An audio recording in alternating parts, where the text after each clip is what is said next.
गुढीपाडव्याला बरेच जण पुरणपोळी न करता मस्त अशी बासुंदी किंवा श्रीखंड बनवतात. तर आज आपण गुढीपाडवा विशेष मस्त अशी दाटसर बासुंदी बनवणार आहोत. परंतु ही बासुंदी पहा ना, अगदी मस्त अशी दाटसर तयार झालेली आहे. यासाठी ना एक खास ट्रिक वापरायची आहे. त्यामुळे अगदी दाटसर अशी बासुंदी आपली घरीच तयार होणार आहे. तेही मार्केटसारखी आणि चवीमध्ये ना अगदी पारंपरिक जशी बासुंदी असते. अगदी त्याच चवीची तयार होणार आहे. दूध आपल्याला आटवत बसायची सुद्धा गरज लागणार नाही. बऱ्याचदा बासुंदी बनवायचं म्हटलं की काहींना टेन्शन येतं, दूध जास्त आटवावं लागणार आहे. अजिबात जास्त दूध न आटवता अगदी पटकन तयार होणारी ही बासुंदी आहे. चवीला सुद्धा अगदी पारंपरिकच आहे. चला तर मग वेळ न घालवता लगेचच आपल्या रेसिपीला आपण सुरुवात करूया. रेसिपी नेहमीप्रमाणेच अगदी साधी सिंपल आहे. त्यामुळे तुम्हाला नक्कीच आवडणार आहे. नमस्कार, मी ज्योती. तुमच्या सगळ्यांचं खूप मनापासून स्वागत. 3 ब्रेड घेतलेले आहे आपण इथं. एकदम फ्रेश ब्रेड वापरायचे आहे आपल्याला. 1 वाटी आपण इथं मिल्क पावडर वापरलेली आहे. 2 चमचे कॉर्नफ्लॉवर घेतलेला आहे. कॉर्नफ्लॉवरही आपल्याला जास्त वापरायचं नाही. काजू, बदाम, पिस्ता इथं मी घेतलेला आहे. साखर आपण अर्धी वाटी घेतलेली आहे. त्याचसोबत 3-4 वेलची घेतलेली आहे. सगळ्यात आधी आपल्याला एक प्लेटला थोडंसं तूप लावून घ्यायचं आहे किंवा तुम्ही तेल लावलं तरीही चालेल. प्लेटला आपल्याला बाजूला ठेवून द्यायचं आहे. इथे मी एक पॅन घेतला आहे. पॅनमध्ये अर्धी वाटी साखर घेतली आहे. तुम्हाला जास्त गोड आवडत असेल तर तुम्ही साखर जास्त घेतली तरीही चालेल. आता गॅस चालू करायचा. मध्यम आचेवर गॅस ठेवायचा आहे. जास्त मोठा गॅसवर नाही करायचं. साखरला असं हलवायचं नाही, तिला फक्त असं पसरून घ्यायचं. साखर वितळण्यासाठी आपल्याला काही पाणी वगैरे नाही टाकायचे. हळूहळू साखर वितळून जाईल. उन्हाळ्यामध्ये तुम्हाला थंड खाण्याची इच्छा असेल तर ही रेसिपी तुमच्यासाठी एकदम परफेक्ट आहे. हळूहळू तुम्हाला दिसतच असेल साखर वितळायला लागली आहे. त्याचं लिक्विड तयार होत आहे. त्यावेळेस थोडंसं हलवून घ्यायचं आहे. साखर वितळायला लागली की गॅस आपल्याला कमीच ठेवायचा आहे. मोठ्या गॅसवरती चांगली नाही बनणार. आता त्याचा कलर पण चेंज झाला आहे. त्याला हळूच कॅरमलाइज करून घ्यायचे. या वेळेला कलर लवकर चेंज होतो. एका गोष्टीचं लक्ष करायचं, मंद आचेवर करायचं म्हणजे याचा कलर जास्त डार्क नाही येणार. आता तुम्ही बघू शकता कलर हलका गोल्डन आला आहे. त्यावेळेस गॅस बंद करायचा. त्याला जास्त डार्क कलर नाही करायचा. आता आपण ज्या प्लेटला तूप लावलं होतं त्या प्लेटमध्ये पाक टाकून घ्यायचा आहे. पाकाला पूर्ण थंड करून घेतलंय. थंड झाल्यावरती तुम्ही बघू शकता कलर किती सुंदर आला आहे. तुम्ही बघू शकता किती ट्रान्सपरंट तयार झाली आहे. आता आपण याला कट करून घेऊया. पटकन तुटते. कट करून झाल्यावरती आपल्याला मिक्सरमध्ये टाकून घ्यायचे आहे. मिक्सरमध्ये छान अशी आपल्याला पेस्ट तयार करून घ्यायची आहे. त्याचसोबत आपल्याला 4 विलायचीचे दाणे घ्यायचे आहे. त्याने टेस्ट खूप छान येते. झाकण लावून घ्यायचे. मिक्सरमध्ये दळून घ्यायचे. तुम्ही बघू शकता त्याची पावडरसुद्धा किती छान तयार झाली आहे. तुम्हाला वाटत असेल की साखर मी अशा प्रकारे का दळून घेतली. असं केल्यामुळे काय होतं, आपल्या बासुंदीचा कलर खूप छान येतो.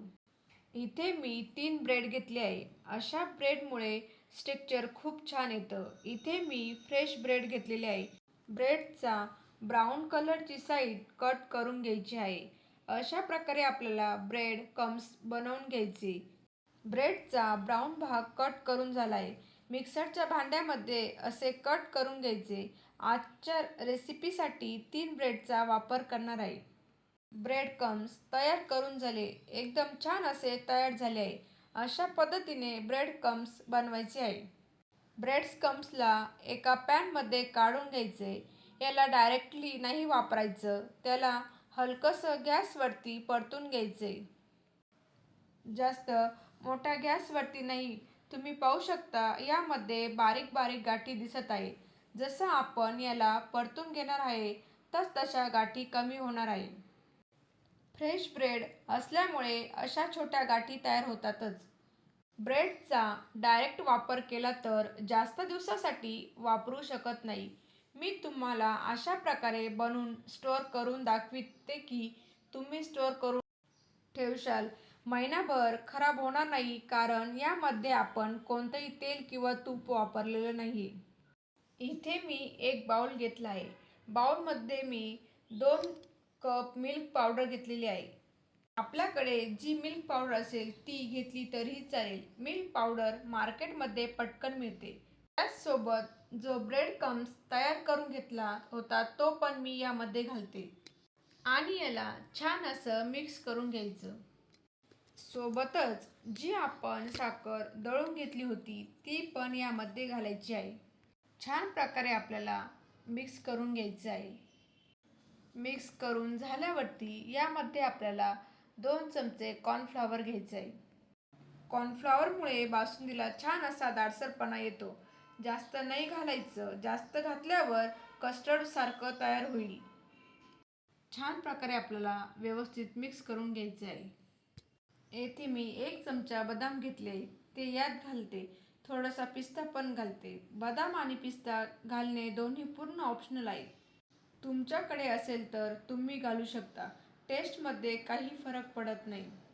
आणि शेवटला आपण यामध्ये थोडेसे केशर घालून घेणार आहोत. हे पण घालणं पूर्णपणे ऑप्शनल आहे. याला आपण छान प्रकारे असं मिक्स करून घ्यायचं आहे. अशा प्रकारे आपलं बासुंदीचं प्रेमिक्स तयार झालं आहे. यातूनच बासुंदी बनवण्यासाठी एकदम सोपं आहे. 5 मिनिटात बनवून तयार होते. कधी घरी कोणी पाहुणे आले तर तुम्ही त्यांच्यासाठी 5 मिनिटात बासुंदी बनवून तयार करू शकता. आता बासुंदी बनवण्यासाठी मी येथे दूध घेतले आहे. तुमच्याकडे म्हशीचे किंवा गाईचे दूध असेल तर तेही वापरू शकता. आता आपण प्रेमिक्स बनवून बासुंदी बनवणे एकदम सोपे आहे.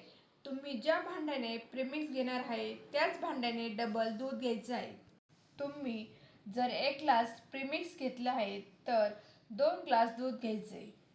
गॅस चालू करायच्या अगोदरच प्रेमिक्सला चांगलं मिक्स करून घ्यायचं. तुम्हाला अशा रेसिपी आवडत असेल तर माझ्या चॅनलला सबस्क्राईब करा. बेल आयकॉनवर क्लिक करा. सगळ्यात आधी तुम्हाला माझे व्हिडिओ दिसतील. प्रीमिक्स छान प्रकारे आपल्याला मिक्स करून घ्यायचं आहे. साधारण याला 5 मिनिटं उकळी येऊन द्यायची. आपल्याला जास्त शिजवायचं नाही आहे. साधारणतः उकळी आल्यानंतर 5 मिनिटं मोठ्या गॅसवरती आपल्याला सतत असे हे मिश्रण फक्त मिक्स करून घ्यायचं आहे. 5-10 मिनिटं असं सतत ढवळत राहिल्यानंतर याला लगेचच असा दाटसरपणा यायला लागतो. आपल्या बासुंदीला दाटसरपणा आलेला आहे. रंग तर अतिशय भारी आलेला आहे. यामध्ये मी जायफळ किंवा चारोळ्या वापरलेल्या नाही. तुम्हाला आवडत असेल तर पाव चमचा इथे वापरू शकता. तर हे पहा अगदी दाटसर आपली बासुंदी तयार झाली आहे. साखर डायरेक्ट न वापरता कॅरमलाइज करून नक्की वापरा. आपली बासुंदी छान अशी शिजलेली आहे. यापेक्षा जास्त आपल्याला शिजवायची गरज नाही आहे. गॅस बंद करू. बासुंदी जसजशी थंड होत जाणार तशी खूप छान तयार होणार आहे. यामध्ये तुम्ही खवा वापरा. खवा जरी नसेल तर 2 ते 3 पेढे जे असतात ते ह्यामध्ये सुद्धा तुम्ही घालू शकता. त्याने सुद्धा अगदी परफेक्ट अशी बासुंदी तुमची तयार होणार आहे. आपली बासुंदी तयार झाली आहे. सांगितलेल्या टिप्स आहेत त्या नक्की वापरा आणि अशी बासुंदी ह्या गुढीपाडव्याला नक्की बनवा. आता ही रेसिपी तर तुम्हाला आवडलीच आहे याची मला पूर्णपणे खात्री आहे. धन्यवाद.